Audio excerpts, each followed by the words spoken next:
Do you know what a purchase CEMA is? Lynne Rose of Citizens Bank is going to tell you right now.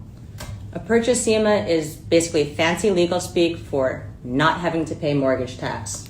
So as a buyer, if I'm going to be taking a mortgage out for say $1 million, how much mortgage tax am I actually going to be paying? Well, it depends. If the seller also has a mortgage on that existing property for $1 million, you're going to pay no mortgage tax at all, because through the purchase CEMA transaction, you're going to assume that mortgage and not have to repay the mortgage tax. Which is a great saving. Oh my God, yes. A huge amount of money, because it's the biggest closing cost you can have as That's a buyer. right. So, but what's the advantage for the seller of doing a purchase CEMA? So the seller also saves. They save on their transfer taxes by doing it. It's a much smaller amount, but it also gives them a lot of negotiating power when they're negotiating with the seller, because they're giving them this huge gift, or they can split it with them. They can, cut it a bunch of different ways. And so where in the process does the CEMA negotiation start?